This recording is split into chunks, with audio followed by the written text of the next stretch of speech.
So I'm sitting here. I was sitting. Oh my gosh! So I was sitting, watching my bees on my nuke boxes. You know, there's my nuke boxes.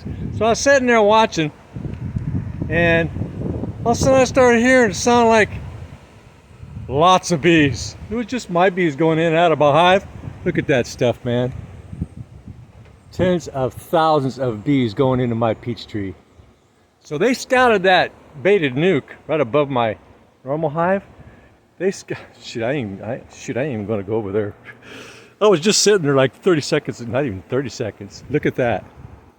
So I was sitting right in that chair far off, and all of a sudden it sounded like, what the heck is coming in? Something's coming in. Oh my gosh, it was actually spooky sounding. Because I'm just sitting there chilling, right, like I do most days. And then I looked up in the sky to my right, and I saw the cloud coming. I went, okay, I'm out of here. And so those bees, those girls are going into that hive in the peach tree. Look at that. That is one heck of a swarm. I'm not even thinking they're going to fit in that box. What I'll probably do is get another one ready. And oh my gosh, that is massive. Yeah, they're just so they. Yeah, man, I'm just sitting there chilling. You know, watching my bees coming in and out, and I just heard this to my right. It sounded like I don't know, hurricane. Strong gust of wind is coming, and so I just started noticing more bees all of a sudden. Like one moment, for about 5 minutes, there was only like one flying around that box in the entry. For about 10 minutes earlier, there was like about maybe 7. So they were in and out of that box for about, 3 days after I put it up. And they are just swarming. Here, I'm going to try to get a better look here. This is my first swarm I've ever caught. But they were pretty active for a couple of days. And they were really protective of the hive. So there they are, swarming in. I wonder how my girls are behaving, like, what's going on around here? And there it is. My first swarm.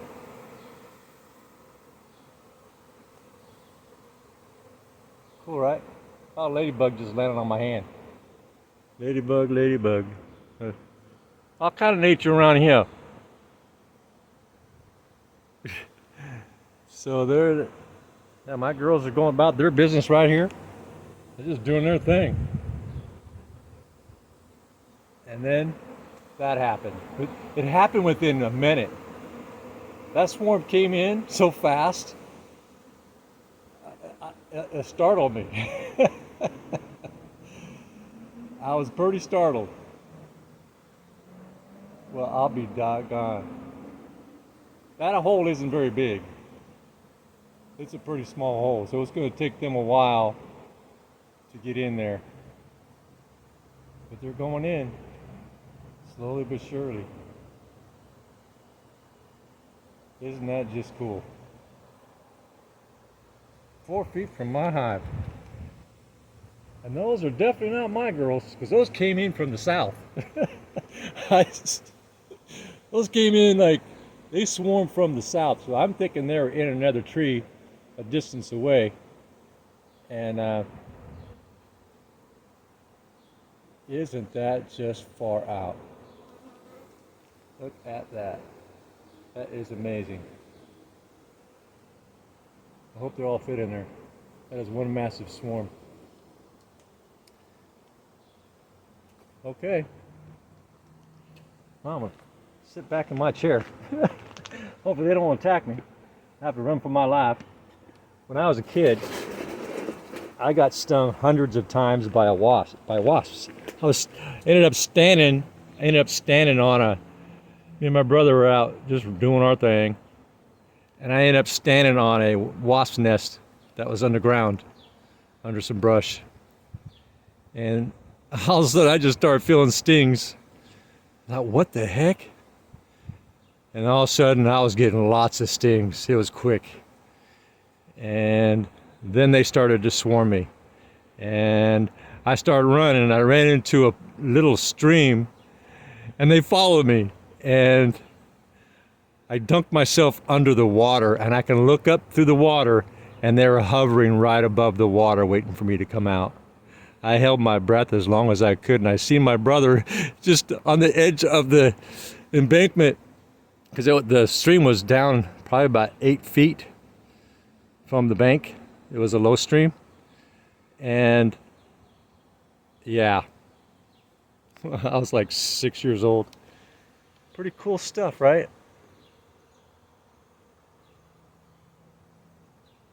Wow.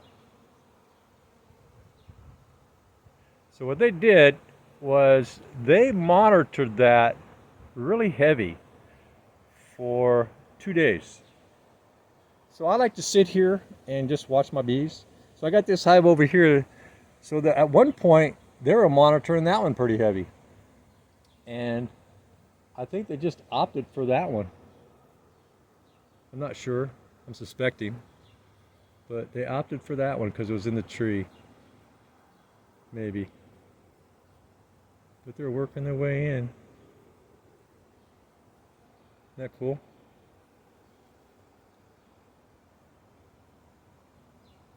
That is just too cool. My bees, they can care less. They're just going about their business. I mean, they're not paying any attention to what's going on about 4 feet away. What is that, about 4 feet maybe? Somewhere between 4 and 5 feet. Yeah, if I was just standing there, it'd probably come up to my neck. Oh no, not even that much. Somewhere in there. 4 or 5 feet. Wow. Caught a swarm right next to my hive. So I got those that I put up yesterday, and there's been a lot of bees in the little nukes. So those are 2-framers. Just built them out of scrap wood, an old trailer.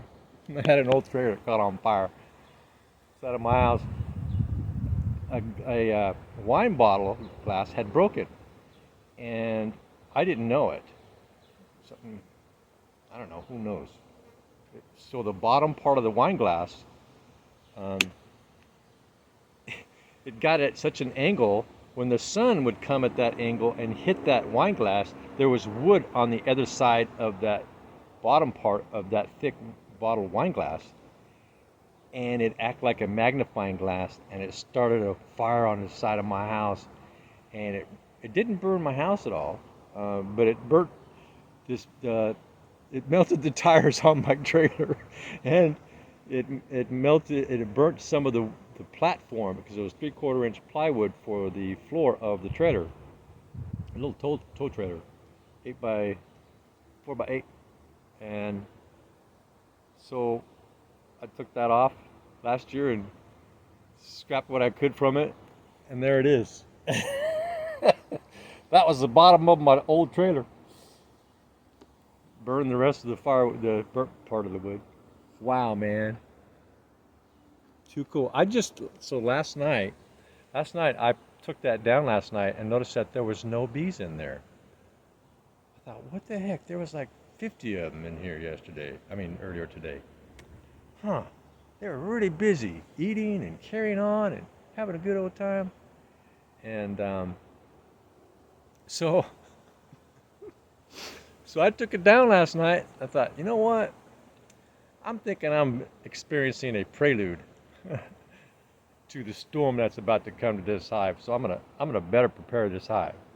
So I just had one frame in there that I had cut out the comb and melted it down. So it just had like a little rough, like sandpaper around the edges. So last night, in the night time, I took it down and I filled it. So it's a 6-framer. It's a 6-frame nuke. And I filled it with 6 frames, and I had put comb in the corners of every frame last night. suspecting, instinctively and suspecting, I wonder, maybe I've just been witnessing a prelude. Maybe there's no queen in there. I'm witnessing about what's about to happen. Maybe it'll happen tomorrow. Well, this is tomorrow. And there it is. Right? Our instincts tell us certain things, right? If we pay attention to the small details of things, we can prepare ourselves for the storm that's about to happen. And so they got 6 frames in there, and they got comb on every frame, and I'm gonna refill their little feeding dishes that I got up there, so they have energy. And it's starting to calm down now. They're getting in. They're filling that box up. So I will give them some food. Yeah, that hole is really small. It's like this long, and it's about that high. That's what they went into. Yeah, they're actually probably about. Oh, they're already mostly in. Looks like mostly. Yeah, they're just going right on in there.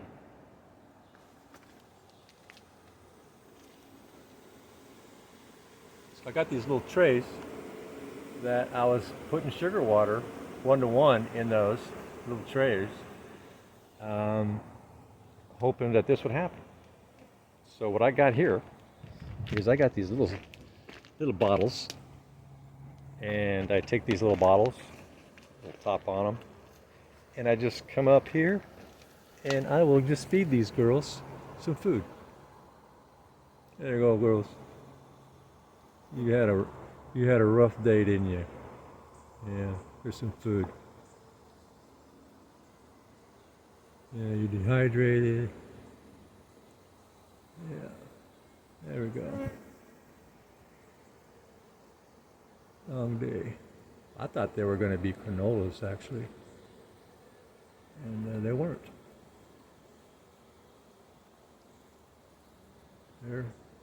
They look like Italian. Just typical Italian. Yep. Somebody has lost their bees from the south. Yeah. See, sun's out south, yeah.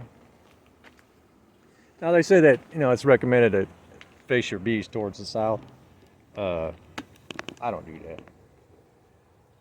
I face it wherever it looks best, wherever it seems to, fit the best at my angle. And so,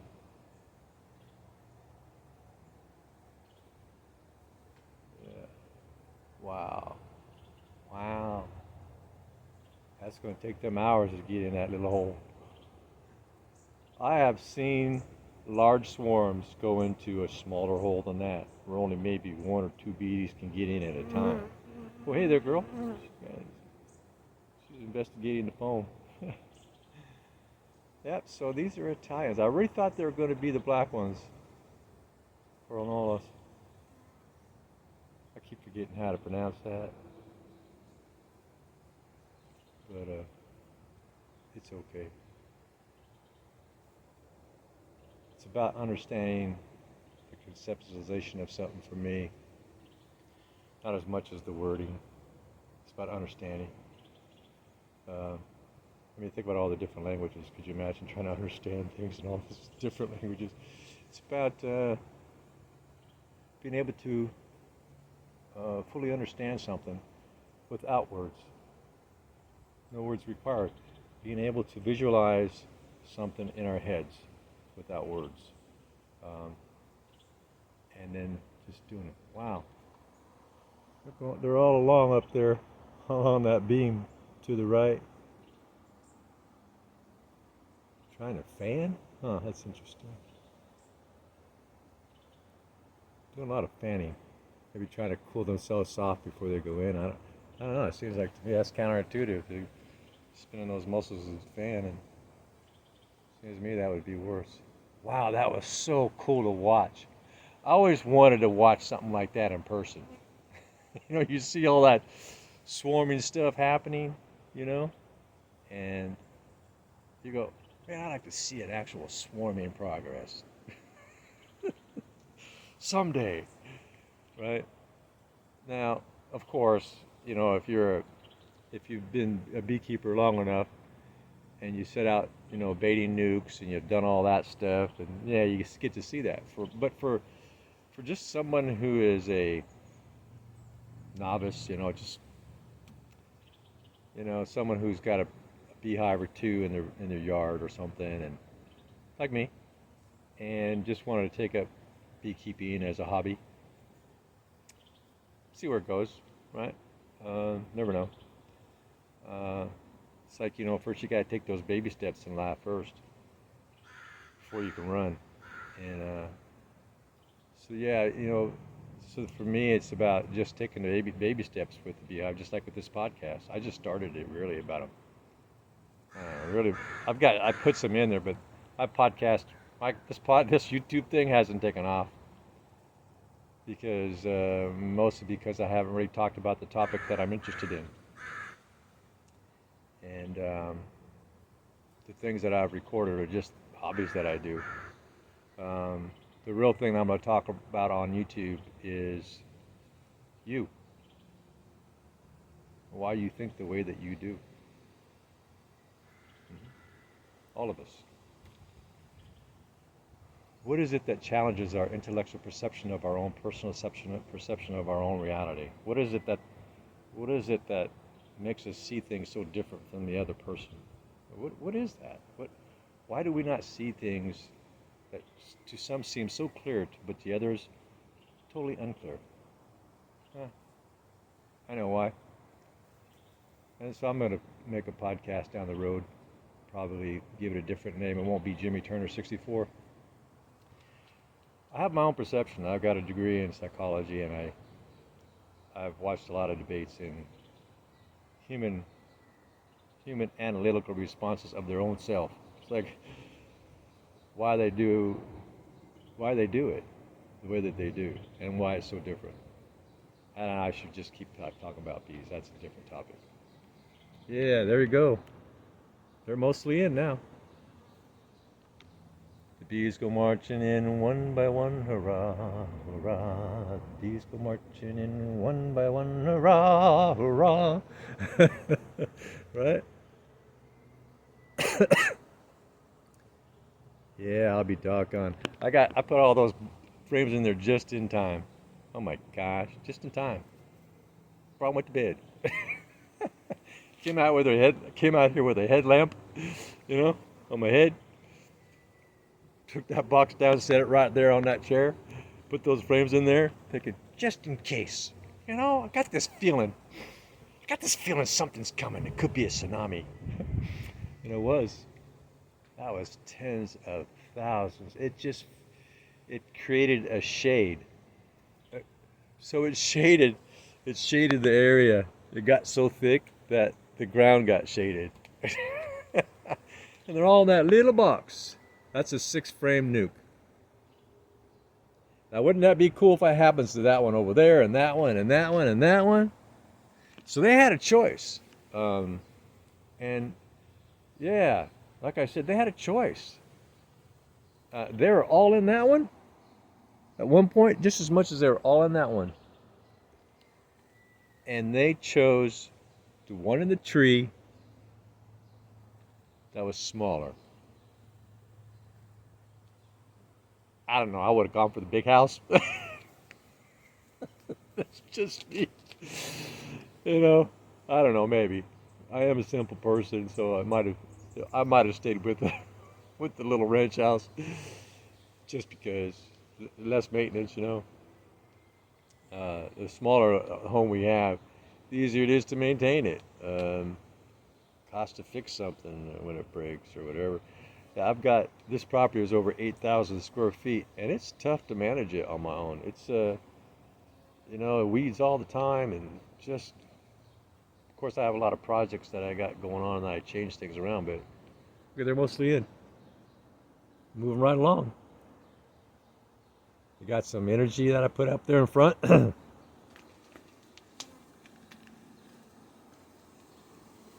Yep, they got food. And what I'll probably do is, oh, that top, I didn't get that top on all the way.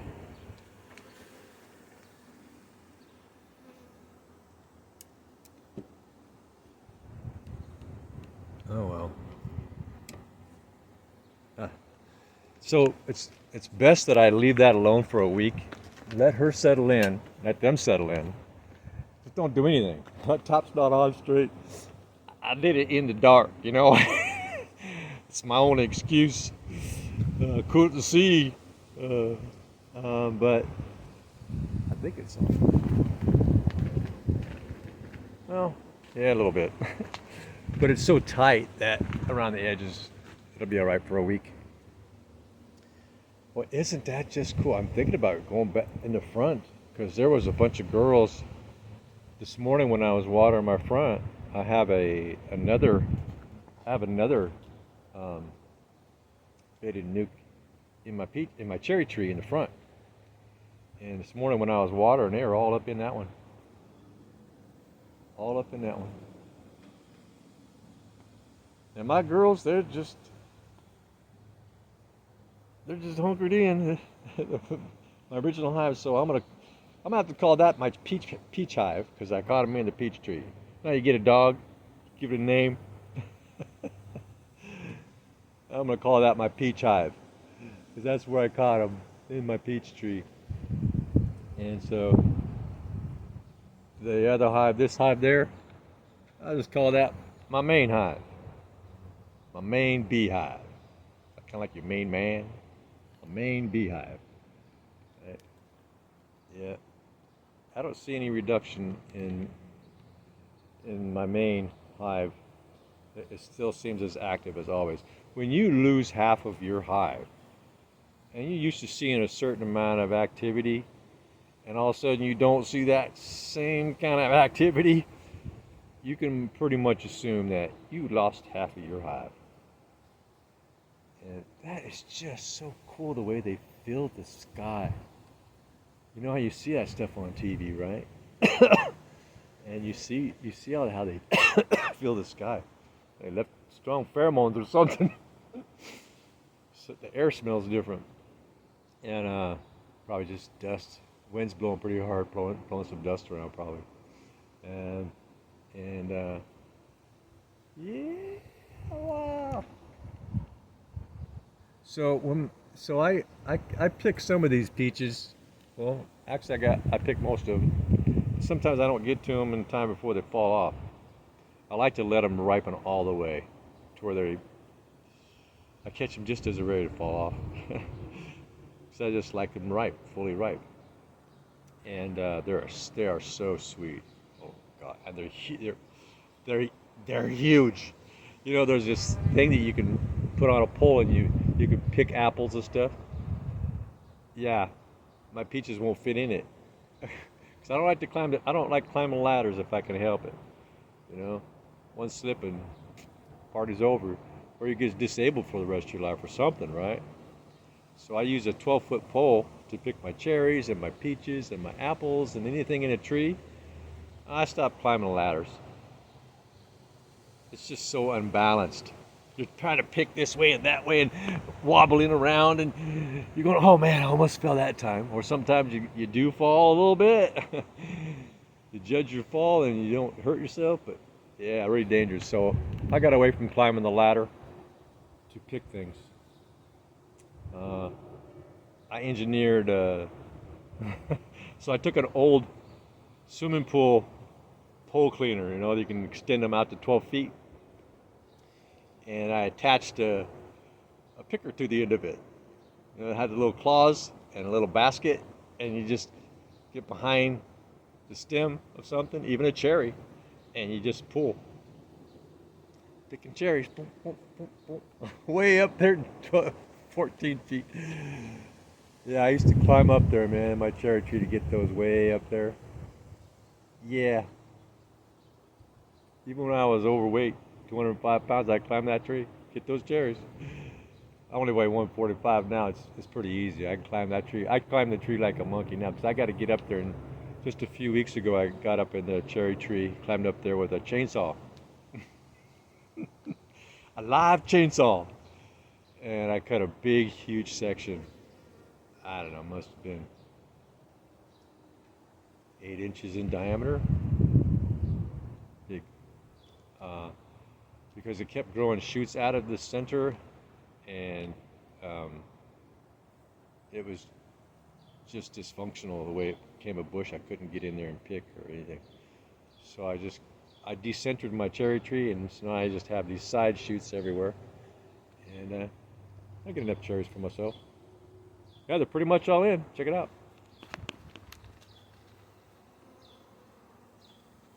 Looks like a normal hive.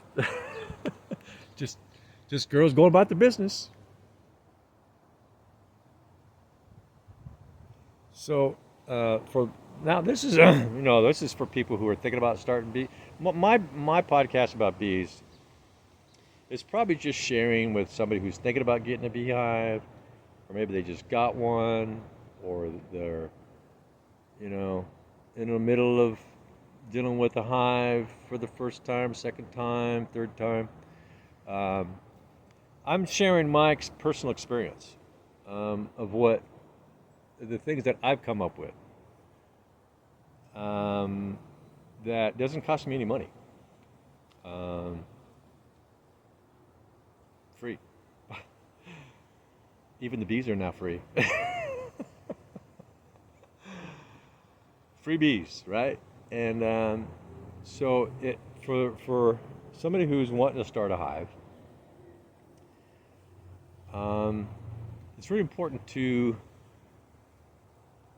probably put your baiting nuke in a tree. They just feel safer in a tree. It's instinctive for them. So you can find a tree somewhere. In fact, I think about going and checking the front cherry tree, see if there's one of these in there. Did I miss that second swarm? Dang, that was so cool, man. Just can't get over it. I will, but not now, because it just happened, right? And I'm not really concerned about my girls going out, because my hive is much bigger than what just flew in there. Probably 3 times bigger, if not more. I think I probably have about 60, 70,000 girls in my hive. My main, my main hive.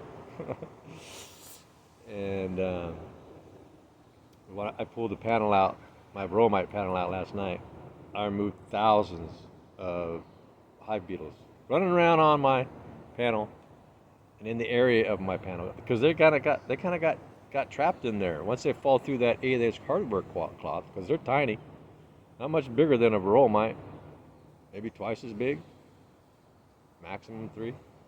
Very tiny little gnat hive beetles. And there was I pulled that panel out, and I have my flashlight because I did it at night, and I seen just thousands of those hive beetles in there. And I think that's why I just got that.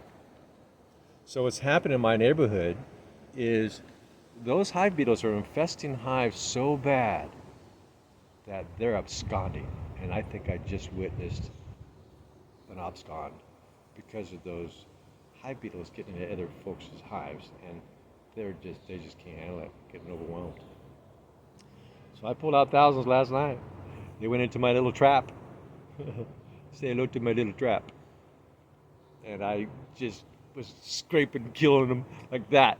Just running my hand across there because there was just thick with beetles, and my hands got all black from just killing them like a lawnmower. And yeah, so my bees are going to be happier. The odds of them absconding now because of why most likely they did is low. And that's just part of maintenance. If we're going to have a pet of any kind, because these are my pets, that's how I see it. I see these bees as my pets. They entertain me every day.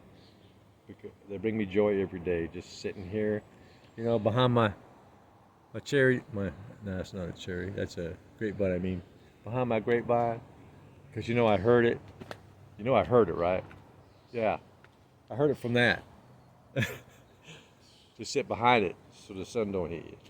Yes, I heard it through the grapevine. And so, yeah. So they are no longer, looks like, investigating that hive. They were so busy in that one. I think they did the hammer and scissors. No, I want this hive. No, I want that hive. No. Okay, let's do the hammer and scissors. whoever got the whoever got the win. That's why they're in that hive. Um, so yeah. So yeah, I don't think this hive is gonna abscond, and I don't think that mane is going to swarm. They've got so much room in there. I just added a super, a month ago, and that second brood box was virtually empty. They were still trying to build out the comb. There was no comb built on my empty frames. I don't put those plastic panels in there. I just build a frame. I have some scrap wood that fits into my brood box like the rest of the frames. Same dimensions and all that. And I just throw it in there. But I do put the little squares. They're little. So I get them, I think they're like 6x4 wide. And I'll buy a box of, I think it was a box of 50 or something. Or 100. And I cut them in, take those and I cut them into little squares. So I get 4 out of one square. And I put one, I melt a little wax, honey wax that I process out, and I make little flat pieces, and I can just put what I need into a pot and just keep dipping those in and putting them on my frames in the corners. And then I got all my frames as starters, and they can just go right in there. You got a place to start right then and there, and they'll build downwards. When I put those plastic frames, they make those long strips, and they do all kinds of oblong things. It's like they don't know what to do. There's so many places to start. So I'm only giving them 2 places to start. And they're going to have to work from those places to fill out that comb. No, I ain't going to give them a whole bunch of places to start. they look confused. I put those ones with the panels. When I first bought my hive, I bought a hive with the super and the brood. And I put those in there just like that. When I bought my first package of hives back in 23 of April, I just put the 10 frames in there, threw the package of bees in there, sprayed them with some sugar water in the package before I took them out so they don't fly away all over the place. And I put the queen in there and left her in her cage, until they took her out. And it was in my driveway, and it took them a long time to fill out that stuff. If they would have just started in the corner, and the queen would have had a place pretty quick to start laying her eggs, and they would have kept building that out. She would have kept laying eggs as they built that out. With that plastic stuff, it's scattered. She's scattered. I don't know. It doesn't make sense. So let nature do its thing. Give them the little starter corners, little place to start that's already filled in that area, and they'll work it all on out by themselves. And she'll start laying eggs pretty quick right in those little sections that they just finished. And she'll just, as they keep finishing, she'll keep laying more and more eggs instead of all over the place. They're building comb all over those panels. I don't know. That's just my opinion. It's my humble opinion. Yeah. It's how I now do it. I don't do the plastics. No more plastic for me. Did you know we get a credit card worth of plastic, microplastics in our body once a week? Think we can go charge something with it? Wow. So please subscribe, thumbs up, ring the bell, leave a comment. I come up with all kinds of unusual ideas, concepts. I like to be creative. Oh, they're all in. Looks like a perfectly normal hive now. They're all in. Wow, they all went in that little hole. Now they're just normal, like a normal hive.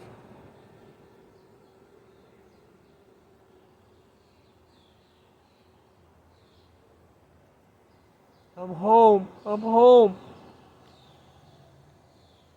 Just like a normal hive. What did that take? About 15 minutes? For all those tens of thousands of bees to get into that hive and look like a normal hive. That's because they prepped. So when those girls, those last 2 days, the last 2 days after I put that up, those girls were prepping that hive. They were getting in there saying, "Yeah, we can go this, we can do this here, put some paneling over here, put some run some bordering over here, paint this, you know." And yeah, they had the idea before these bees came here. They had the concept of what's going to go on in that hive. But I did throw them a little curveball because last night I filled that thing with frames that had comb already on it. It's real. It's real. It was real. It's real wax. So I buy real wax that somebody has formed into these little 4x6 squares, and it's real wax. And so she'll be laying in a couple days once her abdomen extends back out, because you know before she can fly she has to shrink her abdomen so that, and her weight, before she can fly. So that girl has been anticipating this for days, leaving. They had a plan, right? Called the moving company. Realtor went and inspected the house. Yeah. And I moved in. And pretty cool. Wow. So I have to come up with a way to feed them in that doggone thing. So I want to build out that comb pretty fast. I'm still not even sure if I'm going to split my hive, because I may be getting more here. I got 3 more hives that I can actually turn into bait hives, nukes, baiting nukes.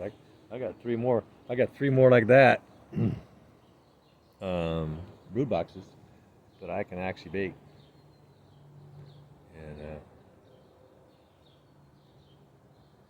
I'll let her settle in there for a week, and then transfer the whole shebang.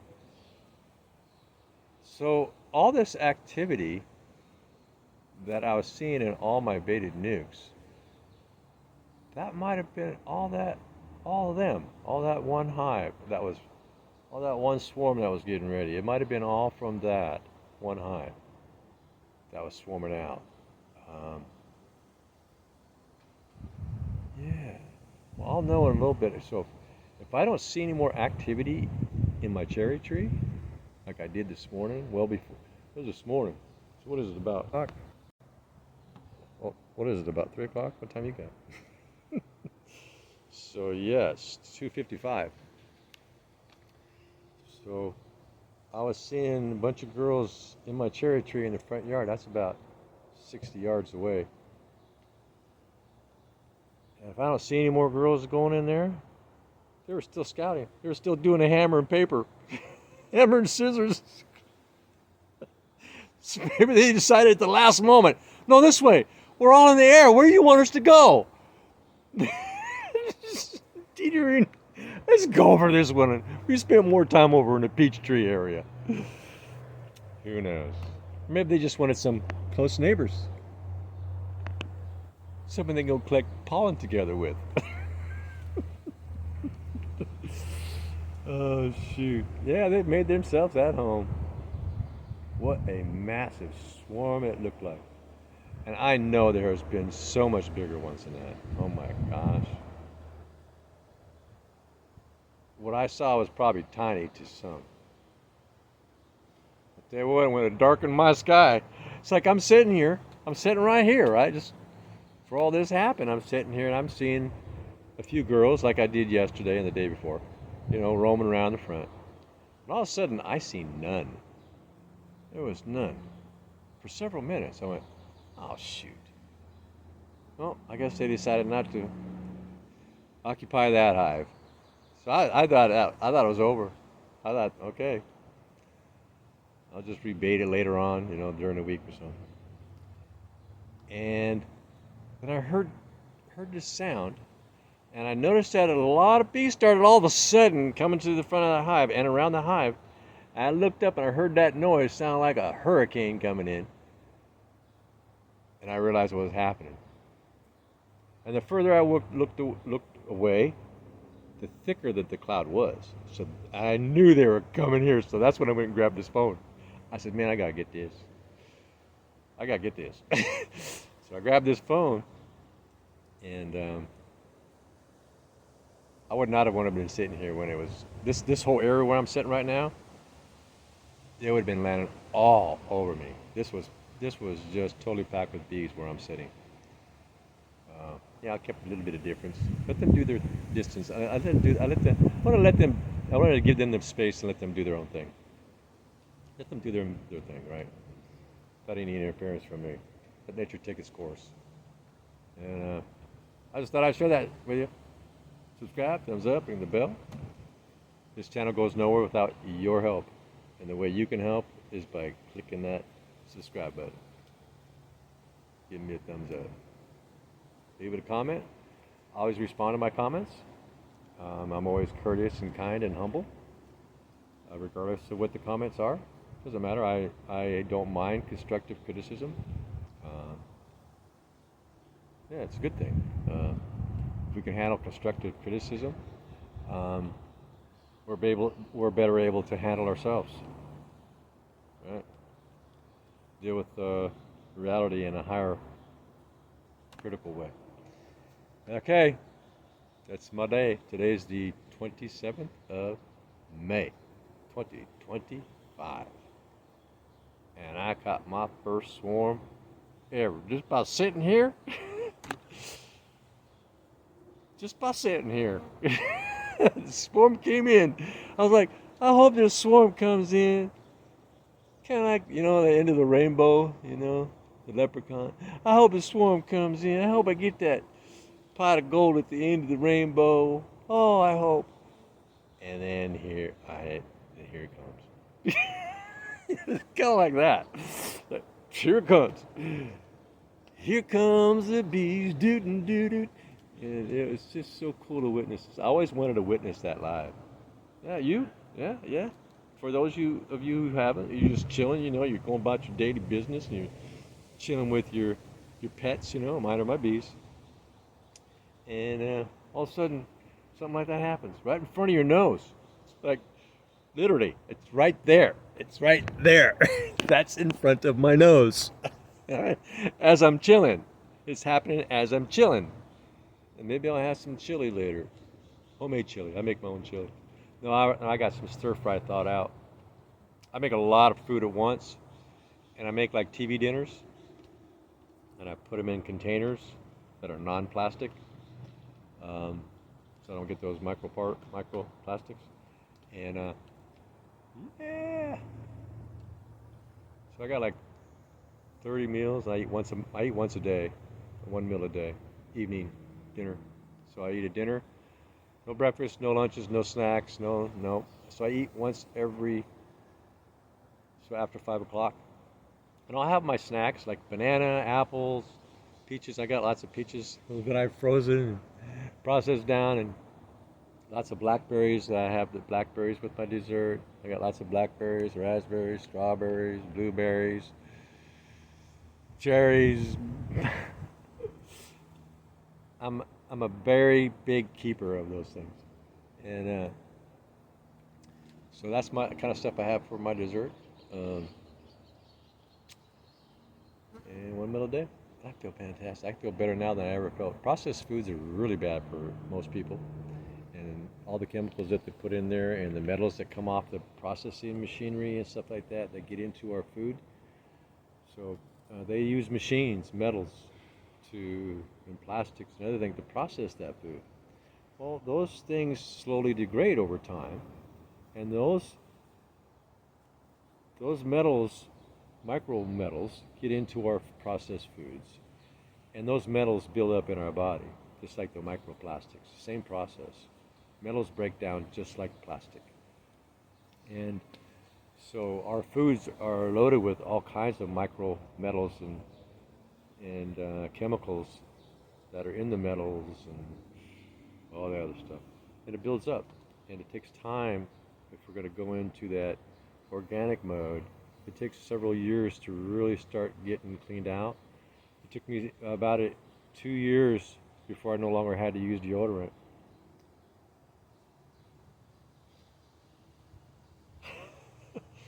Yeah, 2 years, no deodorant. No odor either, zero. Zero. And my wife didn't complain because, I mean, she used to when I was overweight. You need to use deodorant. I already did, twice. You need to use it 3 times a day. Okay. So I have what's called an ABC11 gene. When our body is in optimal health, we don't give off the chemicals that inspire the bacteria that gives off the bad odor. And so we don't have that bacteria on our. It's there, but it's starving. It doesn't have anything to eat, so it's not reproducing that stink odor smell. There you go. Subscribe, thumbs up, ring the bell. Wasn't that fun? That was just fun. And they seem pretty calm. I'm gonna keep them fed. I gotta figure out another way to feed them in that hive. There it is. You have a wonderful day now. Bye.